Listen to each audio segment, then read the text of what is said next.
Continuamos con el módulo 2, estructuras de conjuntos, módulo que forma parte del curso Matemática Discreta para Programación. Bien, pasemos ahora a la parte correspondiente a las operaciones con conjuntos que nos permiten establecer la relación de los diferentes elementos que conforman a los conjuntos. La primera operación, la operación fundamental, es la unión de conjuntos. Cuando hablamos de la unión de conjuntos, debemos tener por lo menos dos conjuntos, por ejemplo A y B, y la unión de los conjuntos A y B la vamos a denotar entonces de esta manera: A, U, B, es decir, A unión B. Y ese conjunto resultante de la unión de A con B es el conjunto que va a contener tanto a los elementos que están en A como a los elementos que están en B o que estén en ambos conjuntos. Es decir, es una especie de combinación de elementos. Matemáticamente, entonces, la expresión sería A unión B igual a un valor X tal que X pertenezca a A. Y fíjense que aquí estamos aplicando ahora el operador lógico que vimos en el módulo anterior, el operador lógico O. Entonces, aquí se cumple que esa X que va a conformar el elemento de este nuevo conjunto A unión B va a ser una X que pertenece al conjunto A o que pertenezca al conjunto B, que cumpla cualquiera de esas dos condiciones. Acá gráficamente, a través del diagrama de Venn, observamos entonces el conjunto A con todos los posibles elementos que contenga y el conjunto B de igual manera. A unión B estaría entonces dentro del conjunto universal. Acá tenemos un ejemplo numérico. El conjunto A está formado por los números 1, 3, 5 y el B formado por los números 1, 2 y 3. Si combinamos todos los elementos, el elemento resultante o el conjunto resultante sería A unión B y estaría formado por los elementos 1, 2, 3 y 5. Nótese que acá hay 3 elementos, acá también hay 3 y el conjunto unión no necesariamente va a tener 6 elementos, ya que acá en este caso se repite uno de los elementos. Por lo tanto, el conjunto resultante estaría formado por estos 4 elementos que tenemos acá. Acá se repiten el elemento 1 y el elemento 3. Quiere decir que realmente el conjunto resultante A unión B estaría formado por los 4 elementos que vemos allí. Un ejemplo también podría ser un grupo, por ejemplo, de estudiantes que estudian una carrera específica, sería el conjunto A, y otro grupo de estudiantes que conformen otra carrera específica, que sería el ejemplo del conjunto B. Si unimos a ambos conjuntos, los estudiantes de una especialidad de ingeniería con los estudiantes de otra especialidad, pues estaríamos formando un grupo de estudiantes vinculados a una facultad de ingeniería, por ejemplo. Bien, otra de las operaciones que podemos realizar con conjuntos es la llamada intersección de conjuntos. En este caso, también hablamos de dos o más conjuntos y cuando hablamos de la intersección de A y B, no vamos a hacer la denotación, se va a hacer a través de A intersección B, es decir, este símbolo que aparece acá. En este caso, el conjunto resultante, el conjunto intersección, va a contener esos elementos que están tanto en A como en B, es decir, aquellos elementos que se repitan en ambos conjuntos. Acá vemos la expresión matemática en descripción por construcción: A intersectado B igual a un X, un valor genérico tal que, y ahora vienen las condiciones que definen a ese X que describe los elementos de este conjunto intersección. El X debe pertenecer a A y también debe pertenecer a B, es decir, debe estar presente en ambos conjuntos. Acá entonces vemos a través del diagrama de Venn la representación gráfica de la intersección. Estaríamos hablando del conjunto A, del conjunto B, y solamente formarían parte del conjunto intersección aquellos elementos que estén presentes en ambos conjuntos originales. Por supuesto que el conjunto intersección formaría parte del conjunto universal. Numéricamente, si tomamos ahora los mismos ejemplos del caso de la unión, tendríamos A 1, 3, 5, el conjunto B 1, 2, 3. Si queremos valorar la intersección, estaríamos refiriéndonos entonces a solo los elementos 1 y 3, que son los elementos comunes a ambos conjuntos. Si utilizamos ahora el segundo ejemplo, alumnos de una especialidad y alumnos de otra especialidad, la intersección sería aquellos estudiantes o alumnos que estén conectados o vinculados, mejor dicho, a ambas carreras. Podemos entonces concluir lo siguiente: si la intersección de dos conjuntos es vacía, es decir, estamos indicando que no hay elementos comunes, en este caso se habla de que esos conjuntos son disjuntos, ya que no tienen elementos comunes. Acá vemos un ejemplo.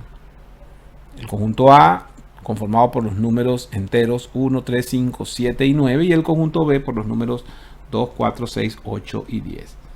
En este caso la intersección es igual a vacío, ya que no hay, como se puede apreciar, ningún elemento que se repita en ambos conjuntos. Continuamos ahora con las operaciones con conjuntos y hablemos de la diferencia de conjuntos. En este caso, cuando hablamos de diferencia de conjuntos, tenemos a los conjuntos A y B, y los conjuntos A y B, en este caso la diferencia entre A y B la vamos a denotar como una especie de resta en aritmética, A menos B. Y en este caso ese conjunto diferencia va a ser el conjunto que contiene aquellos elementos que están en A, pero no están en B. Por lo tanto, la diferencia A menos B se llama también el complemento de B respecto a A, ya que los elementos que van a estar en B y no están en A van a complementar a todo un conjunto, vamos a decirlo así, un conjunto universo que estaría conformado por esos dos elementos. Acá vemos la descripción por construcción A menos B, y en donde aparece el elemento genérico que debe cumplir dos condiciones. Fíjense que la condición es parecida a la intersección. X pertenece a A y la condición lógica de conjunción X, pero ahora sería no pertenece a B. Esa sería la forma de escribir en descripción por construcción esos conjuntos.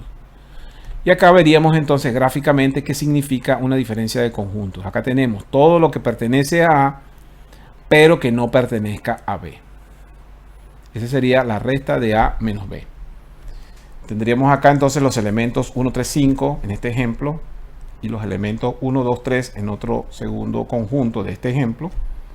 Y si queremos representar la resta de A menos B, diríamos que A menos B es 5 porque son los elementos que están en A pero que no están en B. ¿Por qué 5? Bueno, acá vemos que 1 y 3 están en A y están en B. Pero el número 5 está en A y no está en B. Por esa razón, A menos B es igual a 5. Pero si hacemos la resta en sentido contrario, es decir, ahora B menos A, serían los elementos que están en B pero no están en A. Siguen estando 1 y 3 como elementos comunes entre B y A, pero ahora es el número 2 el que no aparece, el que está en B pero no está en A. Por lo tanto, la diferencia A menos B igual a 5 y la diferencia B menos A será igual al elemento 2. Como podemos observar entonces, no se cumple la igualdad de A menos B y de B menos A. Quiere decir que de esta manera, entonces, este tipo de operación de conjuntos no es conmutativa. No es lo mismo restar A menos B que restar B menos A. Aquí vemos el ejemplo anterior. Y acá entonces tendríamos la intersección. En este caso serían el conjunto de estudiantes de esta carrera que no estén en la otra carrera. Acá vemos ahora la diferencia simétrica de conjuntos. La diferencia simétrica de conjuntos, si podemos analizar esta definición, básicamente está vinculada con lo que en la lógica proposicional llamábamos la OR o en este caso la disyunción excluyente. Acá vemos dos conjuntos y la diferencia simétrica la vamos a notar de hecho con el mismo símbolo que se utilizaba para la disyunción excluyente, y es un conjunto que contiene los elementos que están en A o que están en B pero no están en ambos.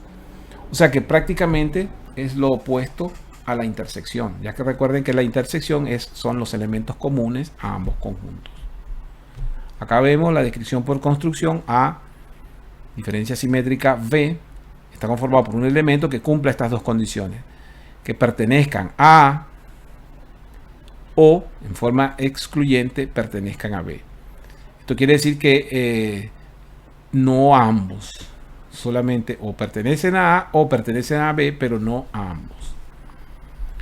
Gráficamente, entonces, sería toda la parte de elementos de A o toda la parte de B, pero todo esto que sería la intersección no formaría parte de ese conjunto de diferencia simétrica. Por lo tanto, por eso acotábamos anteriormente que la diferencia simétrica básicamente es lo opuesto a la intersección. Ahora, a través del ejemplo, veremos la aplicación de la diferencia simétrica. El conjunto A tiene 3 elementos, el conjunto B tiene estos 3 elementos y observamos que el conjunto diferencia simétrica A o B es igual a 2 y 5, ya que en el primer conjunto el número 5 está en A pero no está en B, mientras que en el segundo conjunto es el número 2, el que está en B pero no en A. Por lo tanto, si observamos, básicamente la diferencia simétrica es como la unión de las dos restas en ambas direcciones, o de las dos diferencias de conjuntos en ambas direcciones. Acá vemos entonces la representación textual del ejemplo anterior. Aquí vemos cómo se relacionarían los elementos que están vinculados, los que están en A, que no están en B, y los que están en B, que no estén en A. Es decir, lo opuesto a la intersección. Continuando ahora con las operaciones con conjuntos, hablamos ahora del conjunto complemento, que básicamente es aquel conjunto que, como su nombre lo indica, va a complementar a un determinado conjunto, pero utilizando como referencia al conjunto universo. En este caso, el conjunto complementario de un conjunto A lo vamos a denotar de esta forma, con A barra superior, y en este caso ese conjunto complemento se define con los elementos que le faltan al conjunto A para ser igual al conjunto universal. Acá vemos entonces la descripción por construcción que representa a ese tipo de conjuntos. El conjunto complemento simplemente va a ser entonces la diferencia del conjunto universo menos el conjunto A. También podemos decir que el conjunto complemento de A va a estar formado por aquellos elementos de X tal que X no pertenezcan a A. Es decir, todo lo que no pertenezca a A formaría parte entonces del conjunto complemento. Un elemento entonces, en conclusión, va a pertenecer al complemento de A si y solo si no pertenece a ese conjunto que estemos analizando. Gráficamente, en el diagrama de Venn podemos observar el conjunto universal en color verde y luego dentro del conjunto universal está el conjunto A. Quiere decir que el complemento será todo lo que está representado en verde, es decir, todo lo que no tiene A para ser igual al conjunto universo. Veamos ahora este ejemplo donde tenemos como conjunto A las vocales y en este caso usamos como un conjunto universo el abecedario. El complemento de A en este caso serían todas las letras excepto las vocales. Si ahora en este conjunto B tenemos a los enteros positivos mayores que 10, cuando hablamos del complemento entonces nos estamos refiriendo a enteros que sean positivos y que no sean mayores que 10. Es decir, todo lo que esté de 10 hacia abajo. Acá vemos entonces los números del 1 al 10.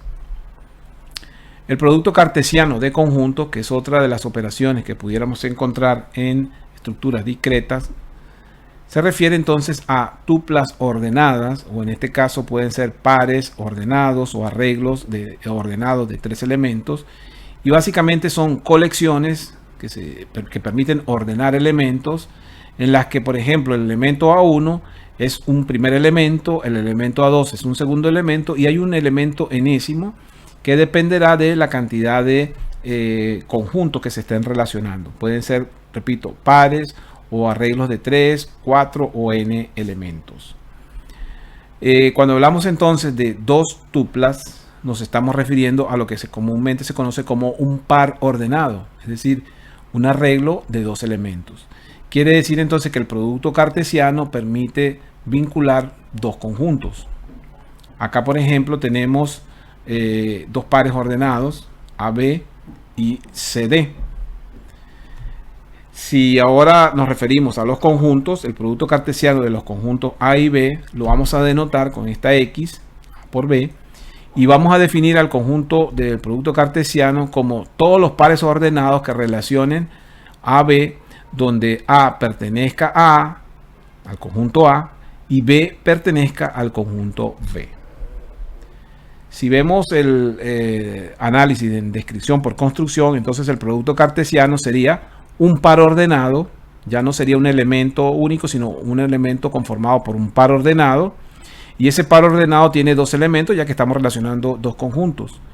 En este caso, las condiciones que deben cumplirse es que el primer elemento pertenezca al primer conjunto y el segundo elemento del par ordenado va a pertenecer al segundo conjunto. Es lo que observamos allí en esa expresión en descripción por construcción.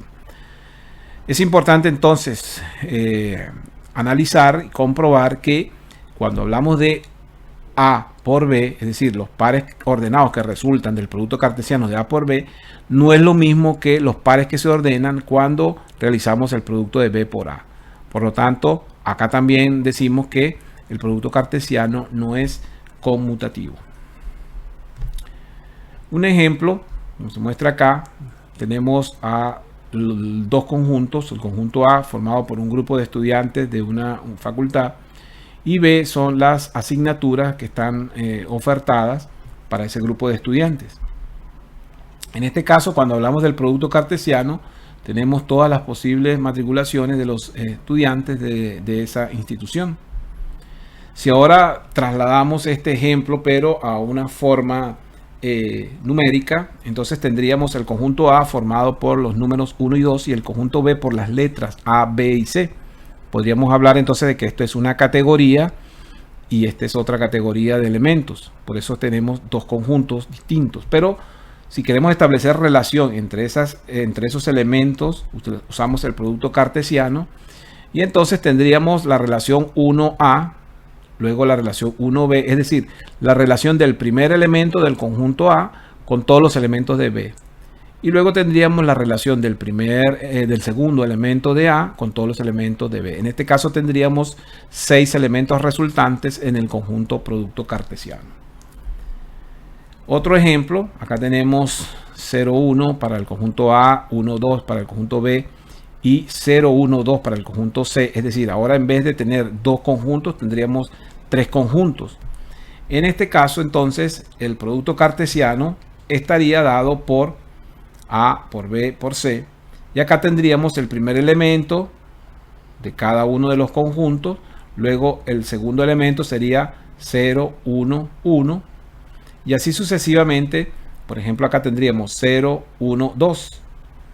Ok, acá relacioné entonces el primer elemento de A con el primer elemento de B y todos los elementos de C. Por eso tengo el primer arreglo ordenado de 3 elementos, que sería 0, 1, 0. El segundo elemento sería 0, 1, 1, que es este que está aquí. Y el tercer elemento sería 0, 1 y 2. Para obtener el cuarto elemento, entonces diría 0, pero ahora cambio al segundo elemento de B y luego todos los elementos de C. Sería entonces 0, 2, 0, que es este que está acá, 0, 2, 1, que es este otro elemento. Y el elemento final sería 0, 2, 2, que es este que está aquí. Y luego relacionaríamos el segundo elemento de A con los elementos de B y los elementos de C. Nótese que entonces en el primer ejemplo tenemos como resultantes 6 elementos. Si el conjunto A tiene 2 elementos y el conjunto B tiene 3, el número de elementos resultantes del producto cartesiano va a ser el producto del número de elementos que hay en A y el producto del número de elementos que hay en B. En este caso 2 por 3 son 6 elementos. En este caso tenemos 2 por 2, 4, 4 por 3, 12, es decir, el producto cartesiano de estos 3 conjuntos será de 12 elementos. Quiere decir que acá entonces tendríamos 12 elementos conformando la combinación de los elementos de estos 3 conjuntos a través de la operación de producto cartesiano. Y de esta forma llegamos al final de esta videoclase. En nuestra próxima entrega concluiremos con el módulo 2 hablando de las identidades de los conjuntos y la representación de conjuntos en binario.